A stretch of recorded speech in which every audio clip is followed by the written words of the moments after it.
I'm out here brewing my beer today for our street fest, our town. We have a hometown festival this year that I'm brewing some beer for, and I'm also going to do a brewing demonstration at the festival.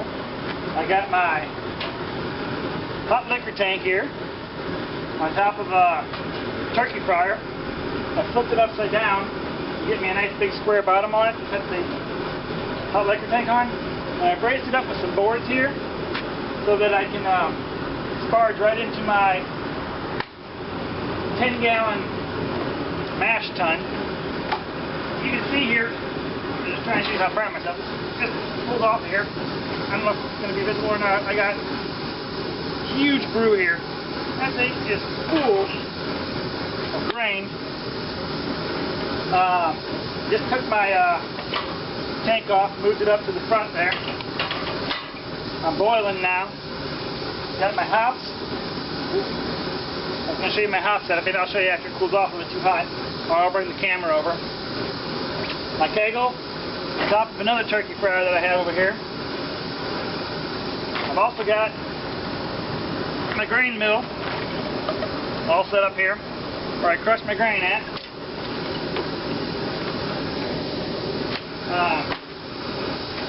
Built the stand off of a workbench display. It's got a slide out tray here. I lock my grain mill on top of here, and I slide this tray out. I'll have to show you after I'm done brewing, but it slides out, and it's got a place for the bucket, 5-gallon bucket to slide in right out here on the edge. Grain mill sits off the end, and I can just mill my grain right on my stand here.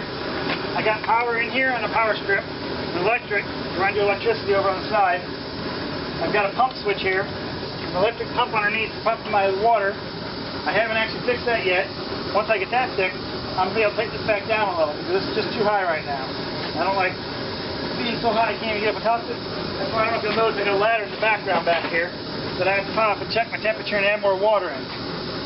We're in the brew right now. I got about another 30 minutes to brew. My first adding of hops went in at the beginning of the boil. We're sitting there for 45 minutes. I'll add a second thing of hops, and then in the last 5 minutes I'll add my last aroma hops.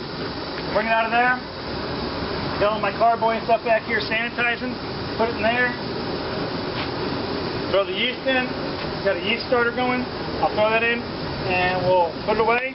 In 2 weeks we'll move it to a secondary fermenter, and then a week later we'll put it in the keg and carbonate it up. I'll let you guys see some close-ups here in just a second. Okay, I'm going to try and get some shots of this without the steam. This is my hop holder. What I do is I throw my hops in the top of here. Down below you'll see there's a netted bag. That is a actual paint strainer that you get at the hardware store. It's about a, I don't know, 2-foot tall bag that you put in here, and this is actually a pipe fitting PVC with a top thing on it, and then some bolts going in from the side so it can balance out. Makes it easy to throw hop additions in, so your hops aren't getting all inside of your wort there, and you don't have to have as much of a filtering system when you're going to drain them out. You notice I have foil around here. This thing gets some major heat right here. I don't want to melt my little rubber handle or my gaskets in here. This is not a welded fitting. It's a compression with a gasket. So that's why I put this around here, just to keep those from getting as hot. Show you the grain here. I'm going to have to actually get up on the ladder just to show you what it was. A lot of grain. That's a 10-gallon jug, and that is full of grain. It's going to be one big brew. Here's my hot liquor tank, empty right now. We've already used it. Got a trash can lid for the top because I couldn't find a lid for it, with a little hole for my thermometer to go in. I had a thermometer on the side here. You probably noticed as I got up the ladder. This thermometer broke, and it just doesn't work anymore. I got markings on here. It still goes up and down, but the inside thing broke. Maybe I can take that apart. I don't know. I may have to cut it off and have a new one welded in. Not sure on that. I mentioned over here I have my carboy with the sanitizer. I use Sandstar, I think it's called. No, 5-star. 5-star? Star Sand. Okay. So, here are some of my hops.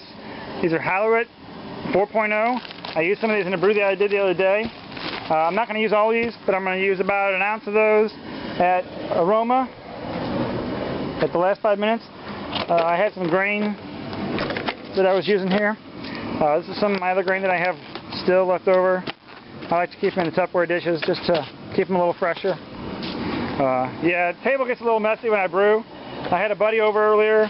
He was, that's our coffee cups, but you can see it gets kind of messy. But we were doing 2 brews today. This is our second one.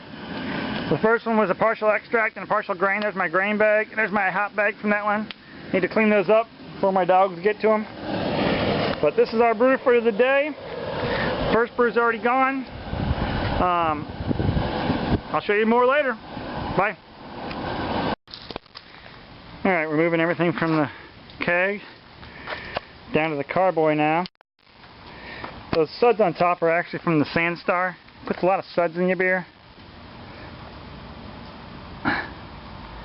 This is a 7-gallon carboy. I was thinking I had about 7 gallons in there. And what do you know? It just stopped. So I think I got about 6 gallons. May have boiled off a gallon. So that's the runnings. Now we'll put a cap on that. Airlock.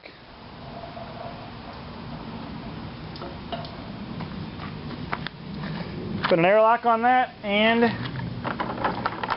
some yeast in there. We'll be good to go. Alright, we're going to re-sanitize that. Everything's got to be sanitary when it comes to beer.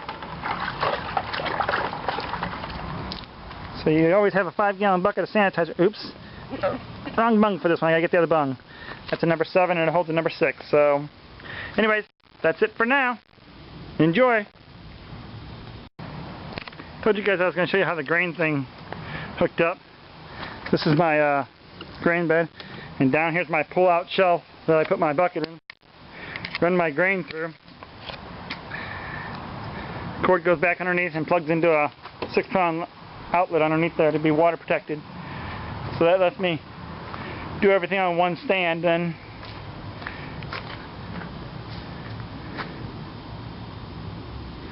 just told you I was going to show you that, so I wanted to show you that part. And for transportation, I just flipped the grain mill around to the other side, bolt it back in, push the sliding drawer back in. That way I can lock it in. This is pretty flimsy by itself, so I have these legs that I pop on to the bottom of it right here.